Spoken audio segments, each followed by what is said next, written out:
and welcome to Sestra-Tainment. Sestra-Tainment. I'm Lenora. And I'm Dee. And we're coming to you today in regards to everything entertainment. So, we kind of harmonized. I know, right? I like. Yeah, look at that. Yeah, improv and everything. Yeah, I like that. Yeah. So, sis, you are up first this week. So, what you got? I have all the juicy gossip. Oh, wow. Okay. There's juicy gossip this what? week? You ain't heard about it? I've been seeing this all day. I don't know. It depends on what it is. Okay. The main thing is KeKe Palmer. I did know about this one. Okay. KeKe Palmer and that deadbeat baby daddy. Darius. Mm-hmm. Darius, I wish I was Usher. Lord. Johnson or whatever, Jackson. Okay. So according to People magazine, KeKe Palmer has accused her ex-boyfriend, Darius Jackson, of domestic violence and files for a restraining order in custody of the son. I don't know if it's Leotis, I think, or something like that. Leotis. Leotis. Yeah, but they call him Leo. Yeah, they call him Leo. Yeah. So she wants sole custody of baby Leo, who is 8 months old. Mm-hmm. And then on Thursday, when she did the restraining order in LA, according to People magazine, she said that on Sunday that just passed, Darius trespassed into my home without my knowledge or consent, threatened me and then physically attacked me, lunging for my neck, striking me, throwing me over the couch. I'm just trying to say it like I'm KeKe. Yeah, Palmer, like right? you KeKe. Yeah. And stealing my phone, honey. Does that sound good? Right? That sounds like when I told her I was going to call the police. So basically, there's actually screenshots from her from her house, but you can't see who exactly it is, but it is a man and it is a woman. Yeah. And you see the beating. Yeah, and you can see that it's a guy who favors him and a woman who favors her. Yeah. And so therefore you would assume if it's her house and these two people are there, but he also threw up against the stairs, right? Yeah. All this is supposed to be allegedly, though. Allegedly, but I guess what I'm saying is that I think I saw a picture also of him with her near the stairs. Okay. So I saw the stairs and the couch. Yeah, I believe that. But yeah, they said it's actually a video that's somewhere out there circulating. I wish they would just put it down, but I think this is a security company leaked it or something like that. That's crazy. Well, she gave it to the police. Maybe the police leaked it then. The police gave it to TMZ probably. Who knows? So. But let me look at TMZ and see if it's out there. Oh, see, look at this. Because you know what? You love some chaos. You love watching chaos. I'm just saying that if it's out on TMZ, then they could have been the ones. And then sometimes, because his brother came out and said something too, which you might get to that in a moment. I was supposed to get to that. But I was going to say, sometimes it's like we leak, quote unquote, but it's like an intentional leak, kind of like Kim Kardashian, where they leaked the sex tape, but it was really intentional. So, you know exactly. What I mean? So anyway. yeah, but it was KeKe Palmer's mother did actually come on social media and give some information about not information, but she had a little thing that she wanted to say about her daughter. Let me see if I can find it. Yeah, she kind of was cussing and all that. She was upset. Yeah, and I get it because of the whole situation. But all right, let me see if this is it right here. Make sure. Oh, of course, my phone would not be working now. Oh no, it's not. Of course, it would not be working. Here we go. Look, I've never done anything like this. I've been in this business for 22 years. I've seen a lot of stuff, but this is I can't help myself. For Sharonis Jackson to post on his Twitter the ridiculous stuff that he's posted when he knew his brother was abusive. I went to Sharonis over a year ago and told him that his brother was abusive to my daughter. And he said, well, I used to be like that too. What? So now he's posting on Twitter like he's this special guy. We know he's the biggest fuckboy in Hollywood. He's disrespectful to women, just like his little brother. He taught his brother how to be abusive. So he don't get to act like he's this special guy. No, you're a fuckboy and you're a part of the problem. Okay. All right, so she put that out there. Also, what was said was that Sharonis Jackson had said something to the fact of trying to say that KeKe Palmer was manipulative and like she is the worst. she's the narcissist in their relationship, most or whatever. terrible person I've ever seen in my entire life. Yeah, it was the most. So his words are the most disgusting, vile, abusive, manipulative person I've ever encountered in my life. Abuses almost everyone. Y'all will see. Just send positive energy to the babies. Any child in the middle of something like this does not deserve it at all. Wow. So damn sad. Okay. My thing is, I wish she would have just left. I wish she would have just been like, don't you know who I am? Like, I'm KeKe. Right. KeKe Palmer. And the brother did end up taking his story down after the video. After the video came out. Yeah. And somebody had said something about that. It was like, yeah, watch. Now, once the video come out, that's going to be like, oh, snap. No, I didn't know he was doing that. And so with the videos, I don't know. I just think that, and the brother, was also on Insecure. Yeah, he was. So he was on the TV I don't show remember Insecure for people who were there. He was the one who, remember, had her best friend in a relationship even though he was married. I don't remember. Was it the first season? I can't remember. No, maybe not first season. But anyway, he was the light-skinned guy who basically was like, oh, yeah, we can be in a relationship. And then the wife, they had an open marriage. And he was with her, but she was catching feelings for him. Who was he with? He was with the best friend. Orgy? Yeah. What's her name? Yvonne Orgy? Yeah. Okay.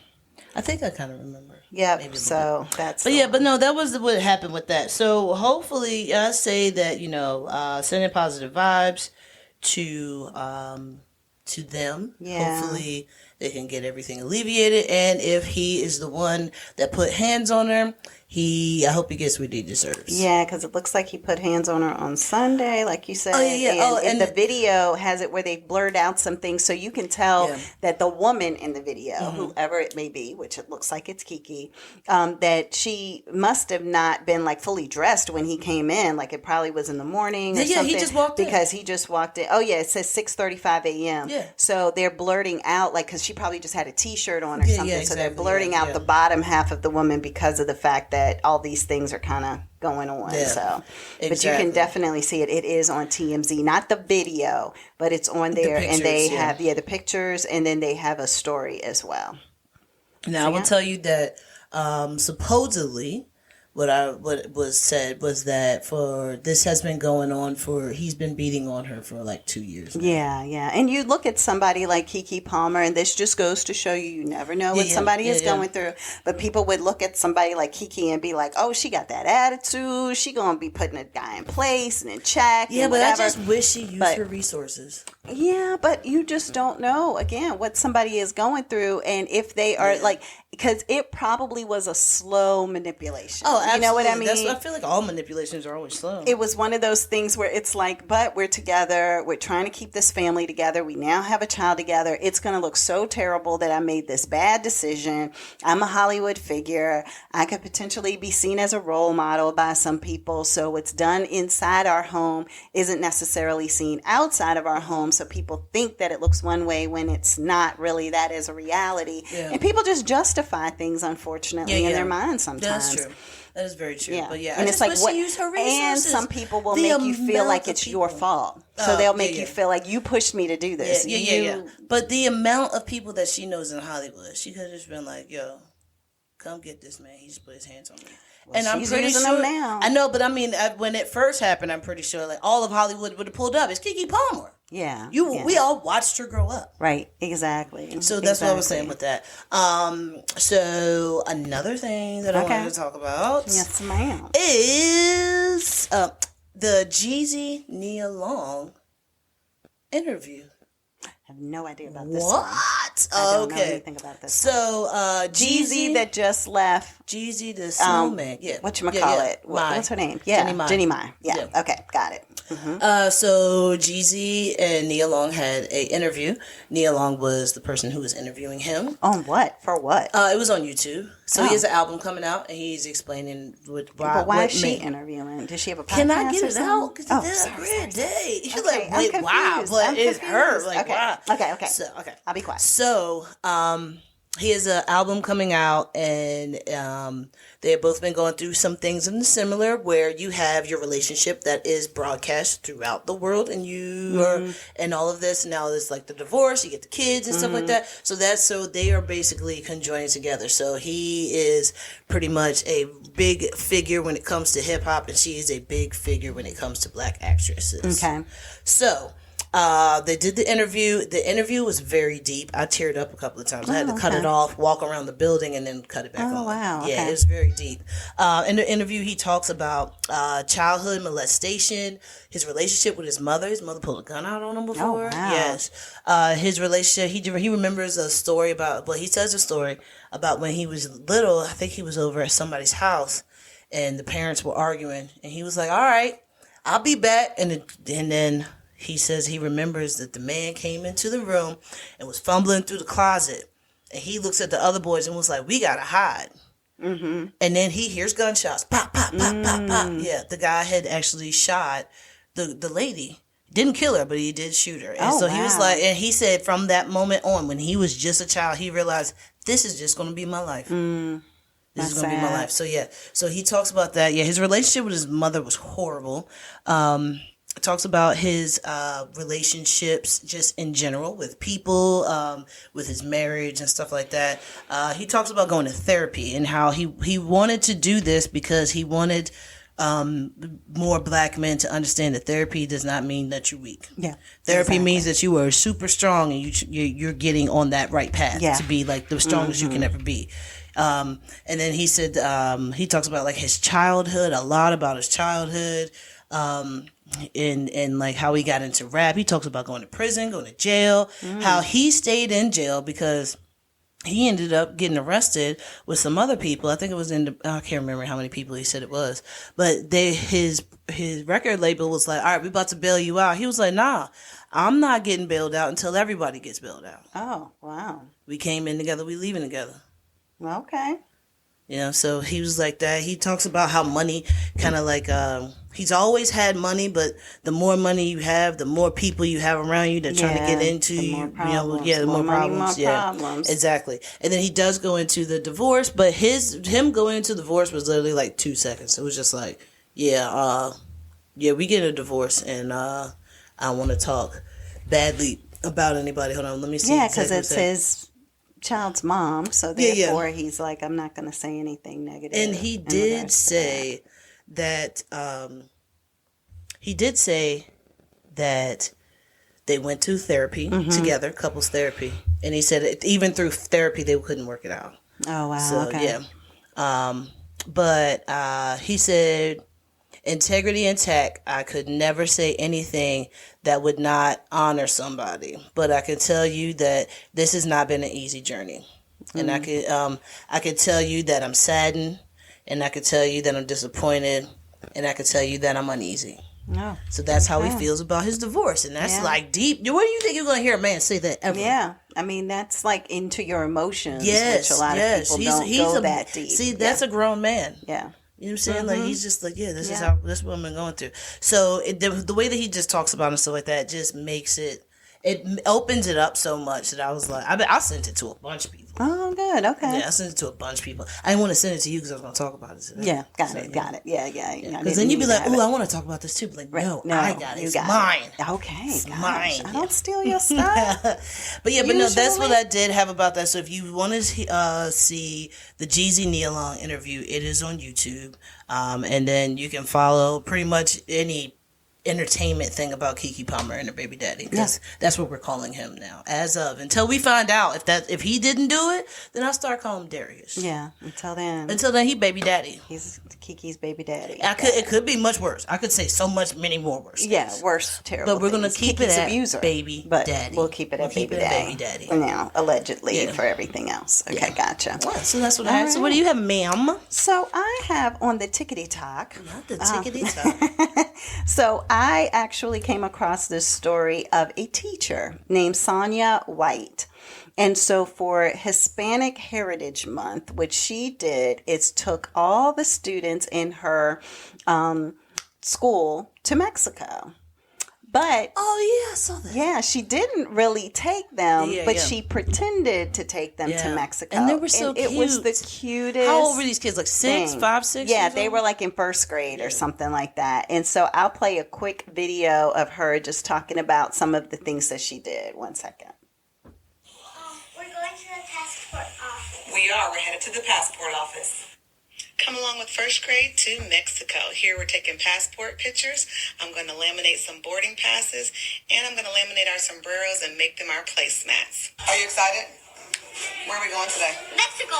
Did you bring some stuff? Where are you going with that bag? To Mexico. Oh, you're going to Mexico. Good morning. Good morning. Where are you going? Mexico. To Mexico. And now I turn into Superwoman. I'm going to change my classroom into an airplane. I found a video on YouTube that they're going to watch to make us feel like we're in the air. They have passports, they have boarding passes, and of course we are flying Southwest Airlines.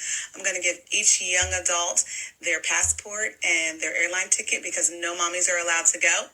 And I'm going to match their little passports up to their faces to make sure they are who they say they are. So now I'm a TSA agent. So it is so cute because what she ends up doing is she basically tells them, hey, we're going to have this adventure. We're going to go to Mexico. She sent a message out to all the parents saying, hey, next week or whenever it was, we're going to Mexico. They can come dressed like they're going on vacation, something a little more colorful. They should all bring overnight bags, even though I have no idea what are in these bags. Some of them have little rolling suitcases. Some of them have the overnight bags on their shoulders. It's so cute. And they're coming in. But before that, she takes pictures of them and she creates through a printer, color printer, little passport books. Which is so She creates tickets. She puts the passports together, creates the tickets. She's TSA. She'll hold the picture up to the kid, give them their passport, tell them to get on the plane. So then they walk into the room, and the room is set up where it's like plane seats. So it's like 2 or 3 seats in rows of the kids can go and sit down in their seats. And then once they sit in their seats, she puts a video up, like a YouTube video up that shows them actually like how the plane takes off, and then you're in the air like you're seeing what the pilot is seeing.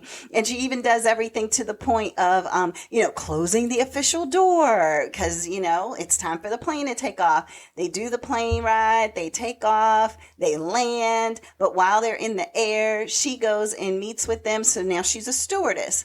So she's like, okay, what would you like? Would you like the regular like Dorito potato chips or these sun chips? And they're like Doritos, so she'll give them the Doritos. Okay, do you want water or a juice box? And then she'll give them the water or the juice box. So then they go through. She had a little cart. She had the cart. Yeah, everything. So she goes through and she, it's like, a Capri Sun or a juice box. Okay. And so she asks them what they want. Do they want the Doritos or the Sun Chips? And they get to pick exactly what they want. They have neck pillows. They look like they really go traveling. I loved it. So then they I love the field trip without a field trip. Without a field trip. Yeah. So then they show them landing, and some of the kids are like, woo, like bumping around and everything. So they got their little bags underneath the chair in front of them. It's so cute. Some of them brought little stuffed animals because they were like, it's like your little comfort, animal that you would have if you were really going on a plane trip.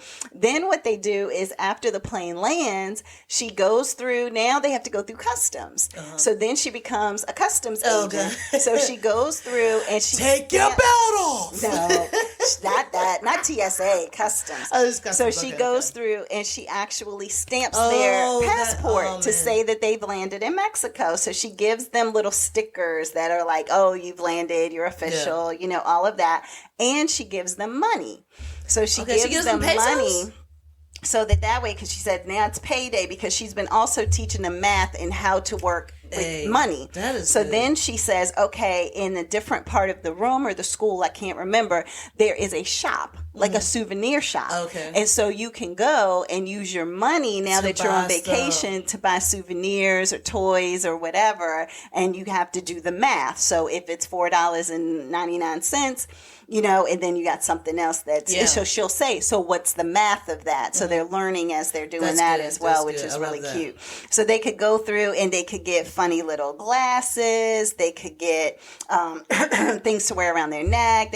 It's just a bunch of little things that she had that they could actually get as being little gifts if they wanted them. And then they could even get the Mexican flag if they wanted that. So it was a bunch of different things. And so, long story short, it's the cutest video. It's the cutest trip. Cute. I didn't watch the whole thing. I started to watch it and I was like, oh, that's cute. And then I went out. Yeah, so it's a bunch It's kind of long. It's kind of long. Yeah, it's probably about 3 or 4 minutes long. After they get their souvenirs, she turns the classroom over again. Mm-hmm. And then it becomes a Mexican restaurant. So she had a student helper too. So she has a helper in the room. So then, as certain things are going on, the room changes. Now all of the Mexican tablecloths come in. The seating is more like you're at a restaurant. And a teacher of one of the students fixed a whole Mexican meal for them. Oh wow! So she was Hispanic, so she made them rice and beans. You mean the mother? The mother. Mm-hmm. Yeah, so she made them like a Jamaica juicy drink kind of thing. That's the best. Yeah, so and she was like non-alcoholic, which of course it would be, but she was like, they made the drinks, they made everything, and then they had the placemats that looked like little sombrero hats. And so they ended up eating tacos and nacho chips and rice and beans and all of that, and just had a full Mexican experience without going anywhere. See, but that is awesome though. It's so creative and so cute. That and then teacher they also needs to be had teacher of the year. Tres leche cake for dessert. Oh, yes. So it was just, to me, it was just the sweetest thing, because some of these kids will possibly never get to go travel. to another country. You know, it depends. You know, this could be the inspiration to make it that all of these kids go. They'd be you like, know what I mean? I've already been to Mexico. I was 6. Yeah, exactly. My teacher took me and from one class to another. And it might feel like to them it was a true experience. They come home and be like, Mommy, we went to the Mexican restaurant, and I got you a souvenir, I got you this Mexican flag, and I got a sombrero, and I ate Chase cake. Yeah, right, exactly. They're not going to be able to say it. Chase. Exactly. And so it was just giving them the full experience, from the passport picture to the tickets, how you get on a plane, how you act when you're on a plane, that you're going to have to tell them what you want, you know, like that whole thing. Because even as adults, if you've never been on a plane. Did she give them like a ticket so they had to go like down and find their seat? I don't think they had to find their seat. But she did have an actual ticket that they had for their boarding pass. So she did have boarding passes for them. It might have been that they had to, but I don't know in a classroom if there was a way to make it where this is your row and your seat or whatever. You know, you'd have to probably put stickers on the floor, and then how hard would that be? You know. But it was an amazing experience. So her name is Sonja, Sonja. White. And so if you look her up, it's Sonja at Sonja White _teach, and she has 52,000 followers. It's probably and just 2.1 million likes. Yeah, it's probably even all the followers. That video alone has 3.9. The other thing that she did, which is a super cute video, is that she had job interviews. Oh, see, we need more teachers like her in this world, because she's giving us life, like actual things. And that's what everybody's like. These are actual life lessons. Can we get her to teach them how to do taxes too? I know, right? Maybe, yeah. So here she is talking to a kid doing an interview. What are you interested in interviewing for? Lysol. So with Lysol, you would spray the room before specials, or I'm sorry, when you leave for specials, when you leave for lunch, and when we go to recess. Do you think you'd be able to handle spraying the room with Lysol? Yes. Why do you think you'd be good for the job? Because I'm big. Because you're big?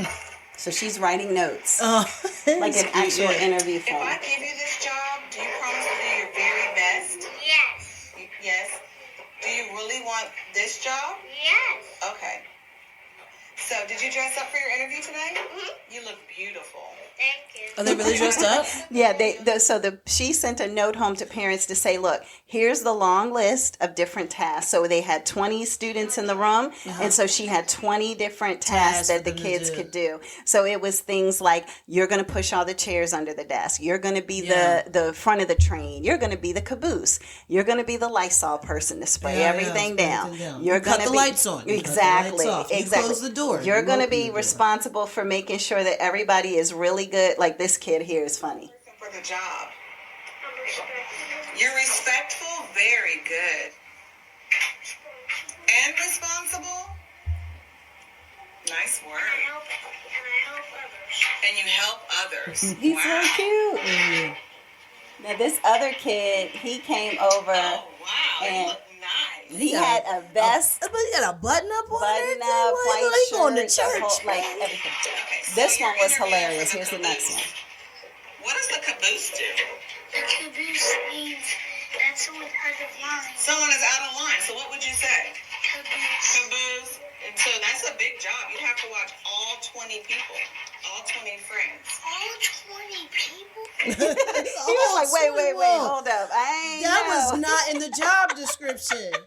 I thought I had to watch myself. I gotta watch all of them. It's hilarious. And so they had the list, and then the kids could pick what it was. And so before the kids came in, she sent something home and said, here are the questions. If you want to prepare them for the questions that they're going to have, they can come dressed if they want. It's optional. They don't have to dress up for the interview. Okay. And then it was also that this is the task that they have shared that they wanted to do. So I'm letting you know that your child is interviewing for Lysol, and your child is interviewing for Caboose, and your child is interviewing for whatever.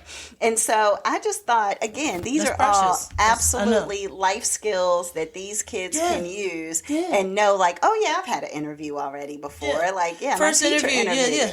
You're gonna have their interview at, like, I don't know, Starbucks. So tell you of a time when I had an interview, because I just had one when I was 6 years old. Exactly. After I came back from Mexico. After I came back from Mexico, I had my interview. Yeah. So actually, the interviews looked like they were before Mexico, because interviews were in August, and Mexico trip was because you had in to have October. your money at your job in order to pay for your tickets to go to That Mexico. might be it. Yeah. Come on. See, knowledge. She might have did that. Yeah. She's smart. So she just has a lot of great things. She's also in Texas. That's where she is, a teacher in Texas.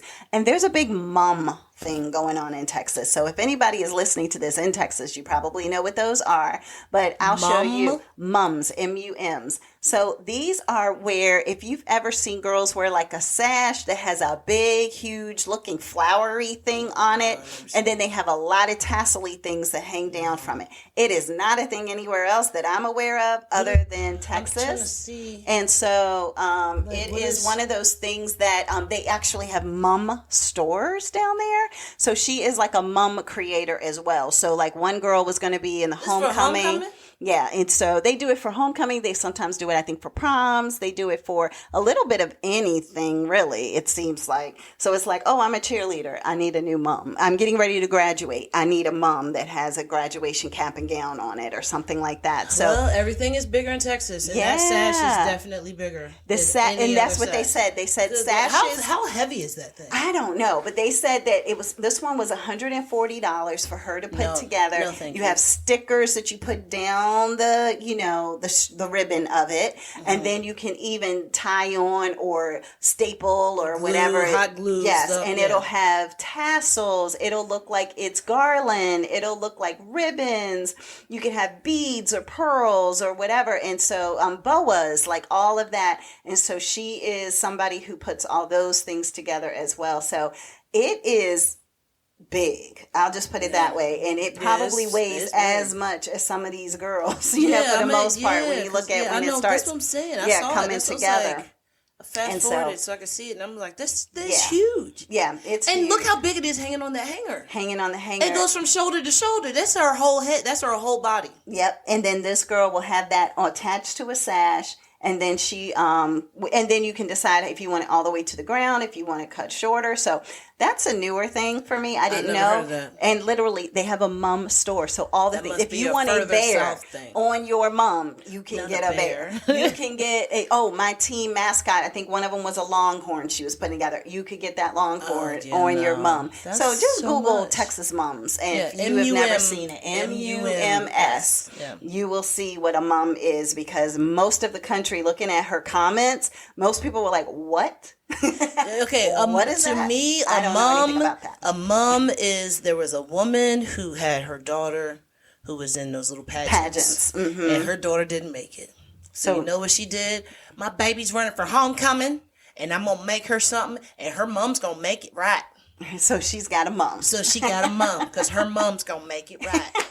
I swear that had to be what happened. It could. And then from there, some other lady was like, "Well, she's if you got a mom, my kids need to have a mom. And now everybody in Texas has a freaking mom. Everybody in Texas has a mom, so there you go. Texas has a mom. So anyway, but that's it, Miss Sonia White, and it's _teach. If you go to the TikTok, then you will see her out there. Yeah, TikTok. Anyway, all right. So what you got next? All right. So what I have is the inductees to the Rock and Roll Hall of Fame. Awesome. So there is a bunch. Let me name them off. Hopefully I don't torture these names. So we got Missy Elliott. Yep. We got DJ Kool Herc, Shaka Khan, Sheryl Crow, George Michael, Rage Against the Machine, Willie Nelson. Why is Willie Nelson just now getting this? But you know what? He might have multiples because is it Billy Joel? I think Billy Joel has 3. So he might have multiples. He might, because there's different categories. Oh, okay. Yeah. So, and then the Spinners. I don't know who Link Ray is, but I got to Google that. I don't know. Link Ray, Al Cooper, Bernie Taupin, and Don Cornelius. Oh, really? I didn't know Don Cornelius was getting an honorable. Yeah, he got something. Postmortem. So, So what he got was the Amit I don't know how to pronounce it. Something Latin? Amit. Okay. How do you spell it? How do you use it in a sentence? I'm gonna act like this is the spelling. AHMET. Ahmet. Ahmed. Oh, T. Ahmed. ERT. Oh, I wrote it too fast. I can't read all that. You can't even read your own handwriting. I can't, but it's fine. Okay. So you got the Ahmed Award. Here it goes. Erdogan. Ahmet Erdogan. Ahmed Erdogan Award. My thumb. Oh yeah, Ahmet Erdogan. Yeah. So yeah, he got that award. So while I'm on that award, I'll tell you what it is. So it's a non-performing industry professional who has had a major influence in creative development and growth of rock and roll music that has impacted the youth culture. And it that was sounds for like Don that Cornelius. is something that Dick Clark would have gotten first, probably. Dick Clark would have Bandstand, hands down. Had that for youth culture, non-performing artists. Yeah. American Bandstand, hands down. All right. So they had the Music Excellence Award, which was given to Shaka Khan, Al Cooper, and Bernie Taupin. And that one is given to artists, musicians, songwriters, producers who originally influenced creating music and have a dramatic impact on music. Sounds like the other one to me. But, and then... and Elton John worked very closely with Bernie Taupin. Yeah, I was going to get to all that. Oh, sorry. I thought you said that there was somebody you had to look into. I thought no. I wanted to know who or what Link Ray is. Oh, okay. LINKWRAY. All right. So the Musical Influence Award goes to DJ Kool and Link Ray. So it's artists whose music and performance style have directly influenced, inspired, and evolved rock and roll music, impacting the youth culture. Sounds all the same to me. Yeah, I don't know enough about that. This is a song by Link Ray if you want to listen to it. What is it? Let's see.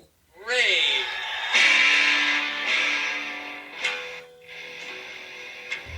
I don't know. This is called Rumble from 1974. I wasn't even a thought in 1974. Yeah, let me see if I can fast forward to hear what it even sounds like. It's all sounding the same. I'll look it up later. But it's like I'm sure somebody's listening to us right now. It's like yelling at their phone, like, "No, it's such and such. You know the song." I'm gonna look it up. I'm gonna look it up. I'm sorry that I do not know all music genres. I apologize to everyone that I'm butchering this, but I'm trying to get it right. I'm trying to make it right, guys. All right, so the performer category was Kate Bush, Sheryl Crow, Missy Elliott, George Michael, Willie Nelson, Rage Against the Machine, and the Spinners. So the performer category are artists who have created music whose, basically impact and influence, the course of rock and roll and youth. That's all of them say the same thing. Okay. Basically. One says artist, one says, they're being creative in performance, and then the other one says songwriters, and another one says producers, and another one says non-performing. So there are different levels to it. So yes, Elton John and Bernie Taupin worked very close together. Okay. I think he's helped him produce and write a lot of his music and stuff like that. So he actually did his little thing for him. Elton John introduced him. Yeah, he did his introductory and everything for him. Right. Now, Queen Latifah introduced Missy Elliott. Okay. LL Cool J introduced Kool Herc. Jasmine Sullivan introduced Shaka Khan. Laura Dern introduced Sheryl Crow. It's interesting who they picked to introduce them. Wow. I mean, because don't you get to pick who introduces you for the Rock and Roll Hall of Fame? Oh, I don't know. I think you do. I don't know. Maybe I don't know, but I know Laura Dern and Sheryl Crow apparently are friends. Yeah, yeah. So definitely. I do know that. And then is it Andrew Wrigley? Mm-hmm. Was he also with George Michael in the band, and was it Wham? With Wham? I don't know. Well, whoever his whatchamacallit his partner was, he actually was inducting George Michael into the Hall of Fame. So I do have some little snippets so you'll be able to hear some things. There was a lot of people who sang for different people. So yeah, Andrew Wrigley, I think, was the person who was in the group with Wham. I just looked him up, so just letting you know. So this is Shaka Khan and Sia. Sia? Wow. Sia. Look how big this wig is. I love it. Of course. Her face still covered. Yeah. But I love that for Sia, though. Yeah. All right. And then you have Carrie Underwood, Miguel, and Adam Levine, who all sing George Michael songs. Oh. Carrie Underwood, country. Okay, that's different. Had enough of danger. Yeah. I love that song. Sweet. Sometimes fame doesn't So yeah, that's what I have for that. Also, there was Miguel actually sang really good for his cover. If I can get this to play. Why is my phone being stupid when I'm trying to? Music seems so loud. I wish that we could lose this crowd. Baby, it's better this way. Hear each other with the things we want to say. We could have been so good together. We could have let this last forever. He did amazing. That is awesome. He did amazing. So yeah, Forever. absolutely. So yeah, and Missy Elliott, she does her own thing. Now they did have a lot of people. She performed herself, right? Yeah, she performed herself. Who can perform for Missy? I don't know. She performed her own songs. But I mean, these people. But you know who did a good job? They also performed their own songs too, though.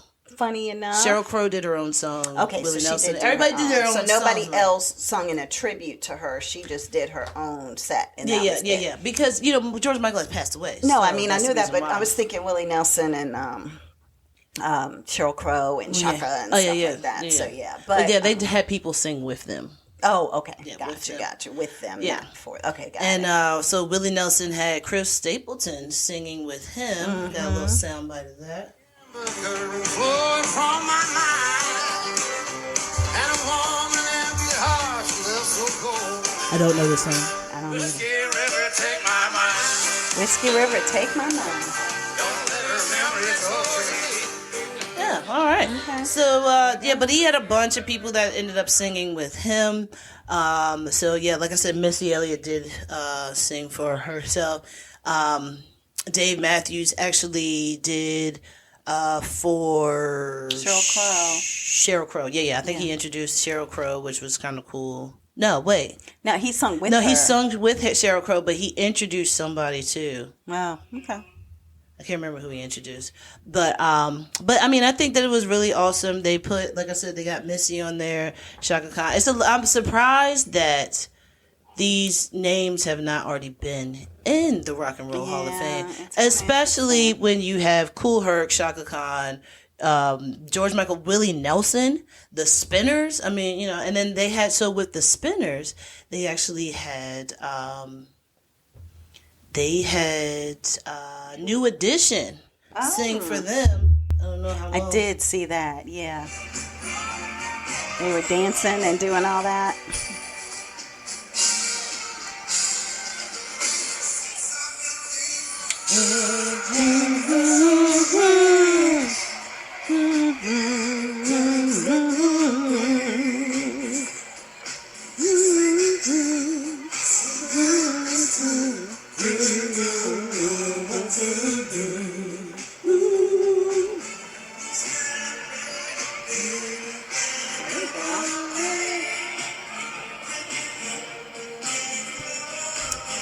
You might not know you knew the Spinners, but you know the Spinners. Yeah, you knew the Spinners. You know the Spinners. Yeah, and they talk about how big they were in Philadelphia, in Pittsburgh, how big they were. They were fairly huge. It was like they talk about how they used to sing on the quarters with the doo-wops, and they said the first time they got paid was somebody was like, "Hey man, I'll pay you $5 if you sing this." Oh, and they said okay, and they got their $5. It was like, yo, we just got paid to sing. Sing, right, and do We something just we got. love. We usually stand on the corner and just go ahead and sing. Sing for Nobody free. never do Yeah. it, but we just got paid. So yeah, so that's what I thought was awesome. I am gonna look some more into who Link Ray is and see. I think Al Cooper. I might know Al Cooper. I don't know for sure, but I am gonna look more into those. But I do think that it was a pretty good amount of people. Pretty good. Were you list. able to watch it on something? So they played it live on Hulu. Okay. But I couldn't find it on Hulu to rewatch it, so I just been watching snippets on social media and YouTube and things like that. Gotcha. Yeah. So that's what I have for that. What do you have now, ma'am? I am going to talk about a cartoon movie. What? Yep. I'm keeping it with the kids. I'm sorry, guys. 1 second. Can you lift both of your arms up? Why, you think I'm smell having a burnt stroke? toast? Yes. I watch cartoon movies occasionally. I liked Coco. Yeah. Mommy, melt it down. Yeah. I liked what was the other one? What was it with the not In and Out? What was the one where it was like they had all the moods? Yeah, that's Inside Out. Inside Out. In and Out is your favorite movie. That's why I knew it wasn't called Inside that, but I Out, knew yeah. it was something close to Inside that. Out. But yeah, so anyway, but I watched Elemental. Oh, okay, yeah. And it's so cute. I said I wanted to watch it. I just didn't watch it. Yeah. Okay. So you have various people who are doing the voices. I know some of the folks, like Catherine O'Hara plays Brooke Ripple. You have the voice of the main character Ember is Leah Lewis. You have Wade as Mamoudou Athi. You have Bernie as Ronnie Del Cameron. The only other face that I recognize is Wendy McLendon as Gail Cumulus, like Cumulus Cloud. So yeah, that was it. So anyway, Elemental is all about the elements, of course. And so basically, very cute movie. If your kids haven't watched it, if you do have kids, have them watch it. Or you watch Even it yourself. if you want to watch it as an adult, I would say it's very, very cute and a quick watch. Yeah. So it's about the earth, the air, the water, and fire, all living together in one community. So there is this world of elements, and the fire family, which is Bernie, hilarious. Bernie. Wait, you got to hear all the names. I know, I'm sorry. You have Bernie, you have Cinder, Oh, this is precious. and you have their daughter Ember. Cinder and Ember. See, it's all about the fire. So they I thought it would have been migrated. Ember and then Cinder. Yeah, no, that's not how it works. So anyway, okay. I like so so anyway, they migrate from a fire town with a bunch of fire, and they move to one that has all the elements in this particular city. And that city isn't really that sure about fire. They don't really like fire because when you are wood, Yeah. and the earth, Yeah. you can go You up gonna in burn me, bro. flames, Yeah, you right? gonna burn me. Then the fire doesn't necessarily like water because now you can put me out. Oh, yeah, true. You know? And so it's like one of those things where they almost feel as though they can be discriminated against, for lack of a better way of saying it. So when they get there, they're looking for a place to live. It's like the wood people open up their door, they have a room for rent, and they're like, oh no, sorry, it's a little too close for comfort. Oh, yeah. And then they close the door. You know, it's like no room at the inn. Yeah. So it's all these things, and it's like, you know, the water can evaporate, the fire the fire can make the water evaporate. The water can, make the fire go away. Then you have the earth and you're getting scorched and all of this kind of stuff. So basically, they're treated like second-class citizens. So everybody wants to get away from the fire. So what ends up happening is they're kind of like just alone. They're just like living in a place till finally the father ends up deciding, you know what, I'm going to go ahead and be able to start my own business. And I'm going to have a fire kind of company where people can come and the fire people can come and get more things to kindle their fire, basically, is the best way to kind of describe it. And so long story short, they finally get to a point of being able to get this shambled home. They build it up and create the shop. They call it the Fireplace. Hilarious, That's cute name. And so other fire people in the town and community, they come, they buy their fire products, they get their kindling, all that kind of stuff. They have a daughter named Ember. And, excuse me, the other part to this is that because the earth is mostly water, water is the most privileged of all the elements. So when you think of where water lives, that's because water runs everything. Right. Water can go through wood. it can go through the earth and go through everything. exactly. Yeah, and so fires, you find that where the water people live, it's like Bel Air, Oh, okay. It's like really, really nice where the water Gotcha. people live. Whereas the fire people, they're just like, the common workers just trying to make ends meet. So it's all like a classist society as well. So anyway, what ends up happening is one day the daughter, Ember, she's grown up. She's trying to have her father show her the ropes so that she can own the shop in the future. But when she gets around customers and the customers are asking her questions or she gets overwhelmed or whatever, she blows up. And as a fireball blowing up, she done caught most of the store products on fire because she'll just scream and all of a sudden this fire just blows around everywhere. So the father's like, you know what? I was going to retire. I don't think I can, because she like literally will blow up and like turn purple. And the mother is like, I ain't never seen purple fire. Like, that is crazy. So one day she's in the basement doing something and she creates a purple fire explosion. Oh, God. And in the process busts a pipe. And then what happens is the water comes in. And as water is coming in, she's hopping up on top of stuff because she's like, oh, my God, I'm going to be put out if I keep standing in this water. But did she end up lighting more stuff on fire? No, what ends up happening is that all of a sudden the water gets up and this person is standing up, like this water body is standing up. And she's like, Osmosis oh, my God. Jones. Was it Osmosis Jones? No. She was like, what is going on? And so it ends up being that when that happened, she actually pulled in Wade. Get it? Wade in the water. Yeah, I like that. So Wade is the water inspector. So he was somewhere further away inspecting a water pipe. And when she screamed and blew up and the water from where he was got sucked into the pipe and blew into their building. So he's an inspector and he's like, well, this pipe is messed up and that pipe is messed up and this is done. Da, da, da, da, da. All these things are totally jacked up. So therefore, we're going to have to shut you down. And she's like, I'm trying to show my dad that I deserve to own this shop. And this isn't right. So please don't shut down our shop, right? So long story short, he's like, look, I've already sent in the paperwork, to approve this. He leaves. He sends in the paperwork. She's following him, trying to stop him from doing it. And then finally, he gets a change of heart and wants to help her. So the next part of the whole story is the two of them trying to go through. And as she's trying to hide from her father that she's pretty much getting his store shut down, trying to get it to the point that water and fire can work together. Oh, yeah, true. Because he's the upper echelon, kind of folks. And therefore trying to make sure that they can get this decision reversed so that this doesn't happen. Who is Wade's boss? A cloud. Because clouds create water too. Yeah, that makes sense. Gosh. So his boss is a Whoever cloud. wrote this is so they was on point with Trust me, I ended up watching the making of after this because it was so cute.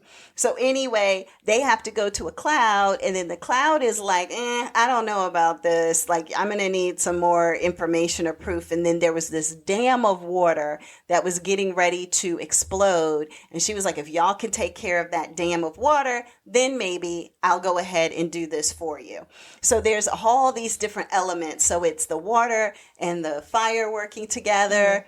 And then is there a love connection between water and fire? Okay. And can there be a love connection? Like, how do you kiss? If I kiss you and you put me out, or I could turn you into steam. My thing. This is what I never understood about some kids' movies. Why love should never be a thing. Why don't we just make it fun for the kids? It could be fun for the kids and two just friends trying to go ahead and do that. Yeah. But it goes back all the way till Disney and everything else and Snow White and all these other things. It's always got to be, a woman rescued by a man. Yeah, it's just the story of life. Right. Yeah, so anyway, but it's a cute movie. It has some ups and some downs, some good parts, some sad parts, which most kids' movies do have that too. It speaks to classism. It speaks to racism. Is there any really sad parts? Like, because Disney movies do that. Yeah, it has some sad parts. Like most Disney movies, they'll have the mother die as soon as you you cut on the movie. Boom, somebody's dead. Yeah, exactly. And then typically it's the mother. Yeah, typically the mom's dead, and now you live with your dad, and your dad doesn't pay attention to you. Right, exactly. And that is the kids' movie. Yep, exactly. It's horrible. It is more things like that. It's sad towards the end more than it is at the beginning. So her mom's alive, her dad's alive, all is good. Even Wade's parents are alive, so you get to see how they live in their upper echelon life, where it's so cute though, because when they go into the house, it's like they're just walking around, but it's water. So like the floor is water and everything is water. He would probably walk by. No, it's just walking by? Because it's them in their own house in their own element. I figured if they were going somewhere else, they'd be like in the grocery store or something like that. So a tree walks by. No, they didn't show any of that I picked up on. But it was more like, if you're inviting fire over to go to your house, how did it, it's like she's standing at the door looking in like, how am I supposed to get around in here? Yeah, exactly. And they're like, oh, yeah, right. And they're like, or they'll tell her things like, well, put on shoes. Yeah. So that way, if you have to stand on... No, because I guess they're fire retardant shoes for fire. I don't know. Yeah. But they're like, put on shoes, and then that way maybe you can stand on top of something so I can float you across to another part of the house. Like that kind of thing, because everybody has different, different things going on in their home. So anyway, so it's just cute, but it does talk about that and the fact that like her father is so against water. Like he was just so upset that the water inspector was even in his establishment. So this is basically about race. Well, that's what I said. It's about racism, it's about classism, it's about just but I like how they did it without having actual people in it. They did it by having the elements. Exactly. And so it is a story that the parents will definitely pick up on. The kids will just enjoy the story. They might pick up on a little bit of it, but they won't pick up on it to the degree of what the parents will. Now, the creator of this movie, he said basically this is from his own personal experience and when he married a non-Korean woman. So he's Korean. Okay. The creator of this who thought of it. And so he said that this story is loosely based on him marrying a non-Korean woman and bringing her into the fold because of the fact that it is like, okay, it's this culture with this culture. Yeah. It's this nuance with this nuance. And it's this class of person with this class of person, kind of thing. Because he said his father, and they have the whole documentary of him. It's about 50 minutes or so, but it's him showing the shop that his father owned and him working in that shop his whole life and how, it's just different when you are a kid of somebody who's an immigrant who's just trying to make it in America and all of those pieces of it. And so when you hear him tell his story and then see the movie too, you're like, oh, I get it. Now I see it. Yeah, I got you came up with this whole concept. Especially with the shoe thing. What do you mean? You said with the shoes? Yeah. But I mean, no, that would be the opposite because when Asian families take their shoes off in the house. Right, yeah. But she had to put the shoes on to be in the house, but they don't, so that's what I said. And I'm trying to remember if it was one part where I know she had to put on shoes. I can't remember specifically to go into their house or if it was another piece of something that she wanted to do. And in order for them to help her to do it in water, she had to have shoes on. So I can't remember. I think it might have been that scenario. But anyway, regardless, cute movie. Yeah, loved it. So definitely definitely something to look at. Elemental, you can find it kind of anywhere. I looked at it on Disney Pixar, like the Disney Plus channel. So you could probably find it there. I don't know if it would be anywhere else like your HBO Maxes or anything, or excuse me, Max. Yeah. But yeah, so but that's it, Elemental. So what you got for the last thing? All right, so what I have for the last thing. All right, it's a garbage show. I didn't understand it. I felt stupid watching it. Bodies. Oh, Bodies on Netflix. Okay. Not bodies. No, not bodies. Bodies. I understood. Got it. So this one, a lot of people love it. Okay. People are eating it up. It's getting like a 7.4 out of 10 for some critics. Okay. For me, not so much. Okay. I couldn't follow everything because it's 4 different timelines, but one same body. What the hell? So tell us how you really feel. Yeah. So it's a detective is leaving somewhere. Boom, sees a body. The body has like the person's been shot in the eye. Okay, boom. So then it's like a fast forward. Oh no, rewind. Now we're in 1940, and then there's a police officer's walking. Boom, there's a body and it has a hole in the eye. So it's happened to 4 different people. Okay, gotcha. This happens to 4 different people. Now, there's 4 different police officers in 4 different time periods. So you have like the 40s. I don't know. It might have been like the 1800s for real. I mean, it goes back and then it comes up to 2023 and then it goes to 2053. Okay. So it is confusing. Okay. Confusing. Okay. This is the reason why. It's a person, like, so the person who is the body, it's not even a thing you really need to know about. I'm like, yo, who is this body? What is going on with this? Doesn't matter. Does not matter, because you need to find out who the killer is, because apparently the killer can, like, jump through time and go backwards and forwards in 1800 and something. I'm like, come on. This time and 1800s. And then, like, he's weird. He's creepy. You did some things with your great-great-great-great-grandma. That's creepy. You need help, sir, is what I'm trying to say. Watch it or don't. It is not something that, I mean, it's, if you can follow it and you can understand, if you know a lot about time travel. Time travel and the time continuum, whatever the thing is. Oh yeah, where they have the multiverse and the space-time continuum. Yeah. So it's like that. So if you know things like that, then you'd be good. So give you some people who were in it. So you have Amaka Okafor. Okay. And she plays Shahara Hassan. She plays one of the police officers. You have Kyle Solar. He plays a police officer. You have Stephen Graham, who you've seen on, he's been on a bunch of things. He played Al Capone in, I think, Boardwalk Empire. He's been on a couple of things, but that's the main thing I can think of him from. But yeah, he plays a really rich guy. Okay. What's her name? Sarah Haas plays a police officer. Jacob Fortune Lloyd plays a police officer. These are just the police officers that are finding these bodies. Everybody else, you don't really have to know them. You don't really have to know anybody else. You just have to know the 4 police officers and like 2 more main characters. That is it. Literally 6 people. Okay, so you're jumping back and forth. That's cool. That's good. But it's still the same body. But then that's when you figure out, okay, then that's like the time machine type thing. But then it's like, I don't know. Toward the last 2 episodes just screwed me up. That's all I'm going to say.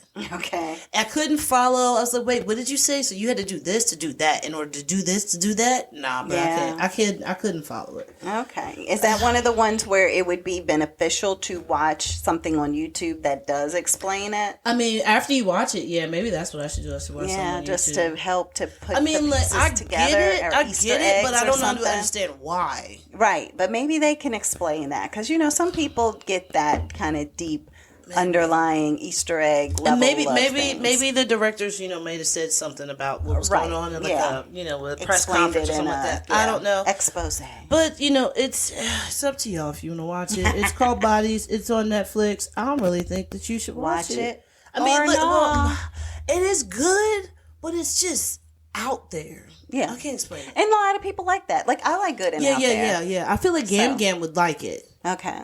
You know what I'm saying? But that's like, I'm not really into the time stuff and everything. Like me watching all the multiverse stuff, I'm not into. But is that your ADHD? That is not helping you to because I can't follow that mess. What are you talking about? We were 2 seconds ago. We was in 1940, and now we are in 2053, bro. I can't keep up. Oh yeah, I can keep up with that stuff. No, you know how you can't keep up because you'll see somebody writing a letter. And then when it goes up and you look, now you back in 2053. But they was just writing with a quill. Yes. Okay. So they're not even merging stuff together. Right. They're putting it together in such a way that it doesn't allow you like sometimes what they'll do is they'll do this is in black and white. Or this is like, and then they'll have a little thing in the corner that says 2053. No. Or then they'll do whatever. Like they're not giving you any indication. They did that at the beginning. First episode. They did that to help you. It was like a calendar. Okay. Bam. 1860. I don't know. After I can't that, remember years. they were like... And then, after that, then it was like, bam, and then it's like 2053.